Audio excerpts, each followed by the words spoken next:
அனைவருக்கும் வணக்கம். கேஎஃப்டே தமிழ் யூடியூப் பக்கத்தில் மீண்டும் உங்களெல்லாம் சந்திப்பதில் எனக்கு மிக்க மகிழ்ச்சி.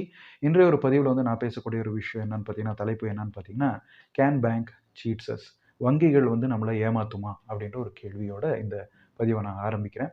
ரொம்ப சுவாரஸ்யமான ஒரு பதிவா இருக்கும்னு நான் நம்புறேன். இதை ஃபுல்லா இந்த வீடியோ நீங்க பாருங்க. மறக்காம உங்களுடைய இந்த இந்த கேள்விக்கான விடை உங்க கிட்ட தான் நான் மறுபடி கடைசியில கேட்கப் போறேன். அத மறக்காம நீங்க கமெண்ட் வழியாக பதிவு செய்யுங்கன்னு சொல்லிட்டு, இந்த ஒரு பதிவை நான் ஆரம்பிக்கிறதுக்கு முன்னாடி மறக்காம நம்ம யூடியூப் சேனலான கேஎஃப்டே தமிழ் யூடியூப் சேனலை சப்ஸ்கிரைப் பண்ணுங்க. பக்கத்துல இருக்கக்கூடிய பெல் ஐகானை தட்டி விடுங்க. அன்றாட பொருளாதாரத்துக்கு ஏத்த, பர்சனல் ஃபைனான்ஸுக்கு ஏத்த நிறைய தலைப்போட, தகவல்களோட உங்க கூட சந்திக்கும் ஒரு வாய்ப்பு இந்த யூடியூப் சேனல் வழியா கிடைச்சிருக்கு. அதனால உங்களுடைய நண்பர்களுக்கும், உங்களுடைய உறவினர்களுக்கும், உங்களுடைய கூட வேலை செய்கிற நபர்களுக்கூடவும் கூட இந்த வீடியோஸ்லாம் நீங்கள் ஷேர் பண்ணுங்கள். நம்ம சேனலை, யூடியூப் சேனலை சப்ஸ்கிரைப் பண்ண சொல்லுங்கன்னு சொல்லிட்டு இந்த பதிவை ஆரம்பிக்கிறேன். ஷார்ட் டேர்ம் டெட் இன்ஸ்ட்ருமெண்ட்ஸ் அப்படின்னு சொல்லி சில இன்ஸ்ட்ருமெண்ட்ஸ் இருக்குது.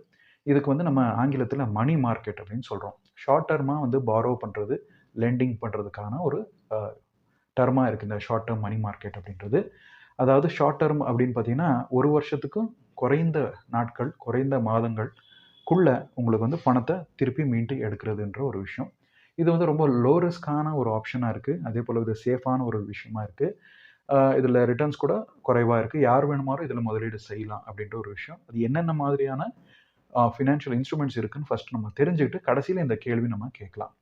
ஸோ பார்த்தீங்கன்னா, கால் மணி அப்படின்னு சொல்லி இருக்கு. ஸோ கால் மணி அப்படின்றது என்ன அப்படின்னு பார்த்தீங்கன்னா, இது ஒரு வங்கி இன்னொரு வங்கிக்கு பார்த்தீங்கன்னா, லிக்விடிட்டி கிரைசிஸ் ஆகும்போது, உதாரணத்துக்கு பீட்டா அப்படின்ற ஒரு வங்கி இருக்கு.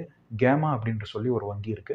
இந்த பீட்டான்ற வங்கி பார்த்தீங்கன்னா, தன்னுடைய ஆப்பரேஷன்ஸ் பண்ணிக்கிட்டே இருக்கு. ஆனால் போதுமான அளவுக்கான கேஷ் அதுகிட்ட ஏற்கனவே இருக்கு பீட்டா கிட்ட.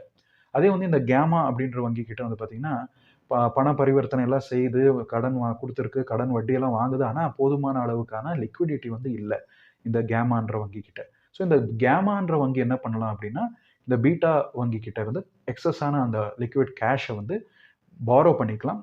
பாரோ பண்ணிட்டு அதுக்கு வட்டி மூலமாக ஒரு குறிப்பிட்ட நேரத்துக்கு அப்புறம் திருப்பி கொடுக்கலாம். அந்த குறிப்பிட்ட நேரம் அப்படின்றது ஏன் சொல்கிறேன் அப்படின்னா, ஓவர் நைட் ஃபண்ட் அப்படின்னு சொல்கிறாங்க. இதில் ஓவர் நைட் அப்படின்னு பார்த்தீங்கன்னா, ஒரு நாள்லேயே பார்த்தீங்கன்னா, அந்த லிக்விடிட்டி தேவையான லிக்விடிட்டி கிடைச்சிருச்சுன்ற பிறகு மீண்டு அந்த பணத்தை திருப்பியும் நம்ம இந்த முதல் வங்கியான பீட்டா வங்கிக்கு திருப்பி கொடுத்துரும் கேமா வங்கி. அது கொஞ்சம் வட்டியோட திருப்பி கொடுத்துரும். ஸோ அது பார்த்தீங்கன்னா, சில நாட்களாக இருக்கலாம், அல்லது ஓவர் நைட் ஒரே நாள்லேயே திருப்பி கொடுக்கறதுக்கான சாத்தியங்கள் இருக்குது, கொஞ்சம் இன்ட்ரெஸ்ட்டோட. ஸோ இதே போலவே இன்னொரு ஆப்ஷன் இருக்குது. அது பேர் என்னன்னு பார்த்தீங்கன்னா, நோட்டீஸ் மணி அப்படின்னு சொல்லி. இதோடைய டென்யூர் 2லேருந்து 14 நாட்கள் இருக்குது. ஸோ இதுக்கு பார்த்தீங்கன்னா, 2 வங்கிகளுக்கு நடுவில் பணத்தோடைய தேவைப்படும் போது பார்த்தீங்கன்னா, பணத்தை வாங்கலாம். அதுக்கேற்ற மாதிரி வட்டி அந்த வங்கி திருப்பி கொடுக்கும், ஒருவேளை பணத்தால் அட்ஜஸ்ட் பண்ண பிறகு. ஸோ இது பார்த்தீங்கன்னா, கால் மணி அப்படின்ற ஒரு கான்செப்ட். ஸோ 2வது ஒரு விஷயம் என்னன்னு பார்த்தீங்கன்னா, ட்ரெஷரி பில்ஸ் அப்படின்னு சொல்லி. ஸோ டி பில்ஸ்னு சொல்லுவாங்க இது ஷார்ட்டாக. இந்த ட்ரெஷரி பில்ஸ் ஆர்பிஐ அரசாங்கத்துக்கு சார்பாக, கவர்மெண்ட் ஆஃப் இந்தியாவுடைய பிஹாஃபாக இந்த ஆர்பிஐ இந்த ட்ரெஷரி பில் இஷ்யூ பண்ணுது. நான் சில இன்ஃபர்மேஷன்லாம் இங்கே பட்டியல் போட்டிருக்கேன், ஏன்னா மிஸ்டேக் ஆகக்கூடாதுன்றதுனால. அதனால் தெளிவான, அதே போலவே பார்த்தீங்கன்னா, உங்களுக்கு ஆக்யூரேட்டான பதிவு இங்கே செய்யணும் அப்படின்றதுக்காக அந்த பட்டியல் போட்டிருக்கேன். ஸோ இந்த ட்ரெஷரி பில் அப்படின்றது பார்த்தீங்கன்னா, இதுக்கு ஒரு டியூரேஷன் இருக்குது. 14 நாட்கள், 91 நாட்கள், 182 நாட்கள், அதே போலவே 364 நாட்கள். ஸோ அந்த ட்ரெஷரி பில் அப்படின்றது பார்த்தீங்கன்னா, ஆர்பிஐ இஷ்யூ பண்ணியிருக்கக்கூடிய இந்த ட்ரெஷரி பில்லுக்கு ஒரு கூப்பன் ரேட்டுன்னு சொல்லி தரப்படுகிறது. உதாரணத்துக்கு நம்ம பார்த்தீங்கன்னா, ஒரு நபர் இருக்காருன்னு வச்சுக்கலாமே. அவர் பேர் பார்த்தீங்கன்னா, மிக்கி மவுஸ்ன்னு வச்சுக்கலாம். மிக்கி மவுஸ் அப்படின்றவங்க என்ன பண்ணுறாரு அப்படின்னு பார்த்தீங்கன்னா, இந்த ட்ரெஷரி பில்லை வாங்குறாங்க. ஸோ இந்த மிக்கி மவுஸ் இந்த ட்ரெஷரி பில்லை வாங்கிட்டு என்ன பண்ணுறாங்க அப்படின்னு பார்த்தீங்கன்னா, 14 டேஸ் அப்படியே வச்சுட்டு கூட மெச்சூர் ஆன பிறகு அந்த ட்ரெஷரி பில்லை திருப்பி கொடுத்து பணத்தை எடுத்துக்கலாம். அல்லது 91 நாள், அல்லது 182 நாள், அல்லது 364 நாள். சும்மா ஒரு எக்ஸாம்பிளுக்காக மிக்கி மவுஸ்ன்னு சொன்னேன். நீங்கள் எது வேணுமாலும் எக்ஸாம்பிள் எடுத்துக்கலாம். மிஸ்டர் எம்மா கூட வச்சுக்கலாம் அதை. ஸோ இந்த ஒரு ட்ரெஷரி பில்லை யார் வேணுமாலும் இண்டிவிஜுவல் இன்வெஸ்டர் வாங்கலாம். செகண்டரி மார்க்கெட்டில் கூட இது விற்கப்படுகிறது. செகண்டரி மார்க்கெட்டில் அந்த மெச்சூரிட்டி டேட்டுன்னு சொன்னேன் இல்லையா, அந்த டேட்டை விட முன்னாடி பார்த்தீங்கன்னா, அந்த ட்ரெஷரி பில்லை விற்கலாம் செகண்டரி மார்க்கெட்டில். வங்கிகள் வாங்குது, ஃபினான்ஷியல் இன்ஸ்டிடியூஷன் வாங்குது, ரீட்டைல் இன்வெஸ்டர்ஸ் கூட இந்த ட்ரெஷரி பில்லை வாங்கலாம். அதன் வழியாக பார்த்தீங்கன்னா, ஒரு சேஃபான இன்வெஸ்ட்மெண்ட் ஆப்ஷனாக இது கருதப்படுகிறது. உதாரணத்துக்கு ரூ. 1000 இருக்கக்கூடிய இந்த ட்ரெஷரி பில் அப்படின்னு பார்த்தீங்கன்னா, மார்க்கெட்டில் வந்து வாங்குறப்போ வந்து பார்த்தீங்கன்னா ஒரு ரீட்டைல் இன்வெஸ்டர் ரூ. 800 வாங்கலாம். அந்த டிஃபரன்ஸ் அமௌண்ட் என்ன இருக்கோ அந்த டிஃபரன்ஸ் அமௌண்ட் தான் வந்து பார்த்தீங்கன்னா மெச்சூரிட்டி ஆன பிறகு கிடைக்கும். ஸோ ரூ. 200 வந்து மெச்சூர் ஆன பிறகு கிடைக்கிறது வந்து பார்த்தீங்கன்னா ஒரு 3% ஆஃப் இன்ட்ரெஸ்ட் வந்து கிடைக்கும் அப்படின்ற ஒரு விஷயம். அதே வந்து அவர் வந்து செகண்டரி மார்க்கெட்டில் கொடுத்துட்டாங்க அப்படின்னா அதை விட கொஞ்சம் குறைஞ்ச இன்ட்ரெஸ்ட்டுக்கு அவங்க பணத்தை எடுக்க முடியும். ஆனாலும் அது கொஞ்சம் லாபமான ஒரு விஷயமா தான் இருக்கும். ஏன்னா ரூ. 800 வந்து ரூ. 900 கூட விற்று ரூ. 100 லாபத்தை கூட எட்டலாம் அப்படின்ற ஒரு விஷயம். ஸோ இந்த ட்ரெஷரி பில் வந்து யார் வேணுமாலும் இந்த சந்தையில் செகண்டரி மார்க்கெட்டில் வந்து நீங்கள் வாங்கலாம் அப்படின்றது மறுபடியும் நான் இங்கே பதிவு செய்ய விரும்புகிறேன். 3வது வந்து பார்த்தோம்னா சர்டிஃபிகேட் ஆஃப் டெபாசிட் அப்படின்னு சொல்லப்படுகிறது. இது வந்து பார்த்தீங்கன்னா ப்ராமிசரி நோட்ஸ் அப்படின்னு சொல்றாங்க. பேங்க்ஸ் அண்ட் ஃபினான்ஷியல் இன்ஸ்டிடியூஷன் வந்து இந்த ஒரு ப்ராமிசரி நோட்ஸ் அல்லது சர்டிஃபிகேட் ஆஃப் டெபாசிட் வந்து இஷ்யூ பண்ணுவாங்க. இதோடைய டியூரேஷன் வந்து பார்த்தீங்கன்னா 7 நாள்ல இருந்து 1 வருஷ காலம் அப்படின்ற ஒரு விஷயம். ஸோ 7 நாள்ல இருந்து 1 வருஷத்துக்கு அப்புறம் இந்த சர்டிஃபிகேட் ஆஃப் டெபாசிட் மெச்சூர் ஆகும். பணம் வந்து திருப்பி அசலு ப்ளஸ் கொஞ்சம் வட்டியும் கிடைக்கும் அப்படின்ற ஒரு விஷயம். இது வந்து முக்கியமாக பேங்க்ஸ் அண்ட் ஃபினான்ஷியல் இன்ஸ்டிடியூஷன்ஸ் தான் வந்து இஷ்யூ பண்ணுறாங்க. அதோடைய அதிகாரம் இருக்குது அப்படின்றது. எப்படி வந்து பில்ஸ் வந்து ஆர்பிஐக்கு அதிகாரம் இருக்கோ அது போல். 4வது ஒரு விஷயம் என்னன்னு பார்த்தீங்கன்னா கமர்ஷியல் பேப்பர். இதை வந்து நம்ம unsecured short term debt instrument அப்படின்னு சொல்கிறாங்க. இது ஒரு 7 நாள்ல இருந்து 1 வருஷத்துக்கான ஒரு இடைவெளியில் எப்போ வேணுமாலும் 7 நாளுக்கு அப்புறம் மெச்சூரிட்டி இருக்கக்கூடிய கமர்ஷியல் பேப்பரும் கிடைக்கும். 1 வருஷத்துக்கு மெச்சூர் ஆகக்கூடிய கமர்ஷியல் பேப்பரும் இருக்குது. இது வந்து கார்ப்பரேட்ஸ் அண்ட் ஃபினான்ஷியல் இன்ஸ்டிடியூஷன்ஸ் தான் இஷ்யூ பண்ணுவாங்க அப்படின்ற ஒரு விஷயம். 5வது ஒரு விஷயம் பில் ஆஃப் எக்ஸ்சேஞ்ச் அப்படின்னு சொல்லி. Bill of exchange section 5 negotiable act 1881 அடிப்படையில் வந்து இதை இது பண்ணியிருக்காங்க, கொண்டு வந்திருக்காங்க. இதன் அடிப்படையில் என்ன சொல்ல வராங்க அப்படின்னு பார்த்தீங்கன்னா இதுக்கு ஒரு எக்ஸாம்பிள் சொல்லலாம். பில் ஆஃப் எக்ஸ்சேஞ்ச் அப்படின்னா இப்போ வந்து ஒரு ஹோல்சேல் நபர் இருக்கார், ஒரு ரீட்டைல் நபர் இருக்கார். அவர் ஏதோ ஒரு பொருளை வந்து கூட்ஸில் வந்து வண்டியில் ஏற்றிட்டு இந்த ரீட்டைல்காரருக்கு கொடுத்துட்டாரு. இந்த ரீட்டைலர் என்ன பண்ணுறாரு, அவர் கையில் பணம் இல்லை. பணம் இல்லைன்றதுனால அவர் என்ன சொல்றாரு, ஒரு 30 நாள் கழிச்சு நான் பணம் தரவா அப்படின்னு சொல்லுவார். அதுக்கு இவரு என்ன சொல்றாரு ஹோல்சேலர், நீங்க ஒரு வேலை செய்யுங்க, பில் ஆஃப் எக்ஸ்சேஞ்ச் வச்சுக்கோங்க. நான் வந்து பணத்தை வங்கியில இருந்து வாங்கிக்கல. நீங்க வந்து 30 நாளுக்கு அப்புறம் நீங்க வங்கியில திருப்பி அந்த பணத்தை கொடுத்துடலாம் அப்படின்ற ஒரு விஷயம். வங்கி என்ன பண்ணுதுன்னா 30 நாளுக்கு அப்புறம் அந்த பில் ஆஃப் எக்ஸ்சேஞ்ச் இந்த ரீட்டைலர் வாங்கியிருக்கிறாரு இல்லையா அந்த பொருள், அதுக்கேற்ற மாதிரி பணம் இருக்கு, பில் ஆஃப் எக்ஸ்சேஞ்ச் இருக்கு, அதை கொண்டு போய் வங்கி கையில கொடுத்து அந்த பணத்தையும் அவங்க கட்டிட்டாங்க அப்படின்றப்போ இந்த பில் ஆஃப் எக்ஸ்சேஞ்சில் ஒரு வட்டி காம்பனண்ட்டும் இருக்கும். வங்கி வந்து அவங்க கிட்ட இருந்து வட்டியும் சார்ஜ் பண்ணிட்டு அந்த பணத்தை எடுத்துக்குவாங்கன்ற ஒரு விஷயம். ஸோ இது வந்து வெவ்வேறு விதமான ஷார்ட் டேர்ம் டெட் இன்ஸ்ட்ருமெண்ட்ஸ் அப்படின்னு நம்ம சொல்லலாம். ஸோ இப்போ வரக்கூடிய ஒரு கேள்வி என்னன்னா, கேன் பேங்க்ஸ் சீட்ஸ் அஸ்? வங்கிகள் வந்து நம்மளை ஏமாற்றுவாங்களா அப்படின்ற ஒரு கேள்வி. இப்போ சமீப காலமாக நம்ம எல்லாம் பார்த்துருக்கோம், எல்லாமே வந்து டிஜிட்டலைசேஷன் ஆயிருக்கு. இன்டர்நெட் பேங்கிங் வந்திருக்கு, மொபைல் பேங்கிங் வந்திருக்கு, மொபைல் ஆப் வந்திருக்கு. இதன் வழியாக வந்து பார்த்தீங்கன்னா பேங்கிங் ப்ராசஸ் ரொம்ப ஈஸியாக இருக்குது. நிறைய சாஃப்ட்வேர் கம்பெனிகள், நிறைய பெரிய பெரிய எம்என்சி நிறுவனங்கள் வந்து பார்த்திங்கன்னா இந்த வங்கிகளோட கொலாபரேட் பண்ணி சாஃப்ட்வேர்லாம் ப்ரொவைட் பண்ணியிருக்கிறாங்க. அதன் மூலமாக நம்மளுக்கு இந்த ஒரு அவைலபிலிட்டி கிடைச்சிருக்குன்ற ஒரு விஷயம். ஸோ இப்போ நான் ஹைப்போதெட்டிக்கலான ஒரு கொஸ்டினை நான் வந்து ரேஸ் பண்ணிட்டு இருக்கிறேன்.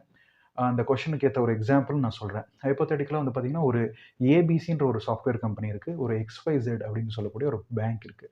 ஸோ இந்த எக்ஸ்ஒய்செட்ன்ற பேங்க் வந்து பார்த்தீங்கன்னா ஏபிசி சாஃப்ட்வேர் கம்பெனி கிட்ட போய் எங்களுக்கு வந்து பேங்கிங் சாஃப்ட்வேர் பண்ணித்தாங்க அப்படின்றாங்க. ஸோ ஏபிசி ஓகேன்னு ஒத்துக்கிட்டு பேங்கிங் சாஃப்ட்வேர் எக்ஸ்ஒய்செட் பேங்க்குக்கு கொடுக்குறாங்க. ஆனால் அதில் என்ன சொல்கிறாங்க அப்படின்னா சில கிளாசஸ் போட்டிருப்பாங்க. அதன் அடிப்படையில் இந்த மாதிரி வேணும் அப்படின்றதெல்லாம் சொல்லியிருப்பாங்க. ஏபிசி சாஃப்ட்வேர் கம்பெனிக்கு வருமானம் வேணும். ஒரு வாட்டி சாஃப்ட்வேர் கிரியேட் பண்ணி கொடுத்துட்டா முடிஞ்சு போச்சு இல்லையா? அது எப்படி வந்து மறுபடியும் இந்த பேங்க் வந்து எப்படி இவங்கள கன்சல்ட் பண்ணும்? அதனால வந்து பார்த்தீங்கன்னா, பக்ஸை வந்து அங்கங்க வச்சிருப்பாங்க. சோர்ஸ் கோட்ல பக் இருக்கும். நம்மளுக்கு அது தெரிஞ்சிருக்கும். எரர்ஸ் ஐடி துறையில இருக்கிறவங்க பக் ரிப்போர்ட் ஃபைல் பண்ணுவாங்க. எரர்ஸ் எல்லாம் வந்து டெஸ்ட் பண்ணி ரன் பண்ணுவாங்கன்றதெல்லாம் நம்மளுக்கு தெரிஞ்ச ஒரு விஷயம். ஸோ இது வந்து பர்ப்பஸ்ஃபுல்லா அந்த பக்ஸ் வச்சிருக்காங்களா?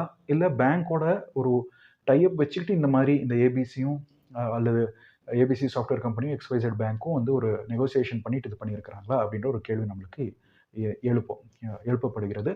ஏன் அப்படின்னு நான் சொல்றேன்னா, இந்த சாஃப்ட்வேர் வந்து பேங்கிங் சாஃப்ட்வேராக இருக்கலாம் அல்லது ஏடிஎம் சாஃப்ட்வேராக இருக்கலாம். இப்போ வந்து பார்த்தீங்கன்னா, நான் சொன்ன மாதிரி ஒரு ஆல்ஃபான்ற நபர் போறாரு, ஏடிஎம்ல வந்து பணத்தை எடுக்கணும்னு சொல்லி போடுறாரு கார்டை. கேஷ் வந்து வித்ட்ராவல் ஆயிருச்சு அப்படின்னு சொல்லி மெசேஜ் வந்துருச்சு. கார்டையும் ஸ்வைப் பண்ணி எடுத்திருக்கிறாரு. ஆனால் பணம் வரல மிஷின்ல இருந்து. வங்கி கிட்ட போய் கேட்குறப்ப என்ன சொல்றாங்கன்னா, ஒன்றும் கவலை இல்லை சார், 48 ஹவர்ஸ் கழிச்சு உங்களுக்கு பணம் திருப்பி கிடச்சிரும். ஸோ 48 ஹவர்ஸ் எதுக்கு? மெஷினில் தான் பணம் இருக்குது. மொபைலில் பார்த்தீங்கன்னா உங்களுக்கு பணம் கட் ஆயிருக்குன்னு வந்திருக்கு. ஏன் பணத்தை எடுக்கிறதுக்கு எதுக்கு திருப்பி கிடைக்கிறதுக்கு ஏன் 48 ஹவர்ஸ் ஆகும் அப்படின்ற ஒரு கேள்வி எழுப்பும்போது, நம்ம இதுக்கு பின்னாடி நம்ம டிஸ்கஸ் பண்ண இந்த ஷார்ட் டேர்ம் டெட் இன்ஸ்ட்ருமெண்ட்டான நோட்டீஸ் மணி ஞாபகத்துக்கு வரும். ஏன்னா அதில் தான் வந்து பார்த்தீங்கன்னா 2 டேஸ் டு 14 டேஸ் வரைக்கும் டென்யூர் இருக்குது. பணத்தை வந்து பார்க் பண்ணி வச்சுக்கலாம், வட்டியோட அந்த பணத்தை எடுத்துக்கலான்ற ஒரு விஷயம். அப்படி இருக்கிறப்போ ஏடிஎம்ல டிரான்சாக்ஷன் பண்ணி இருக்கக்கூடிய இந்த பணம் என்ன இருக்குது, அதை வந்து இந்த மாதிரியான நோட்டீஸ் மணிலேயோ அல்லது கால் மணிலேயோ பார்க் பண்ணி வச்சு வங்கி பணத்தை வட்டியை சாப்பிட்டுட்டு அசலை திருப்பி கொடுக்குறாங்களா அப்படின்ற ஒரு கேள்வி நம்மளால் எழுப்பக்கூடிய ஒரு சூழ்நிலை தள்ளப்படுகிறது. அது ஒரு கேள்விக்குறி தான். அதே போலவே ஒமேகா அப்படின்ற நபர் இருக்காங்க. அவங்களுடைய கணவர் இறந்துட்டாங்க. ஸோ அவருடைய வங்கியை வந்து அக்கௌண்ட்டை வந்து க்ளோஸ் பண்ணணும்னு சொல்லி போகிறாங்க. போகும்போது கூட வங்கி என்ன சொல்கிறாங்கன்னா, இந்த ஃபார்மாலிட்டிஸுக்கு எல்லா டாக்குமெண்ட்ஸ் எல்லாம் கொடுங்கன்றாங்க. எல்லாத்தையும் கொடுத்துருக்காங்க. நாமினியும் வந்து ஒய்ஃப் தான் இருக்காங்க. பேங்க் அக்கௌண்ட்டில் எல்லாம் மென்ஷன் பண்ணியிருக்காங்க. அப்படின்றப்போ இந்த வங்கி என்ன சொல்லுது, இந்த XYZ வங்கினா உங்களுடைய பணம் வந்து 1 வாரம் கழிச்சு வந்துரும். இல்ல 14 நாள் கழிச்சு வந்துரும். இல்லன்னா 1 மாசம் கழிச்சு கூட வரதுக்கு சான்சஸ் இருக்கு. ப்ராசஸிங் ஆயிட்டு இருக்கு. ப்ராசஸிங் ஆன பிறகு உங்களுக்கு மெசேஜ் வரும் அப்படின்னு சொல்லப்படுகிறது. சரின்னு சொல்லி மனைவியும் போயிருவாங்க. அந்த 1 வாரம் அல்லது 1 மாசம் இல்ல ஒரு 15 நாள் எதுக்கு?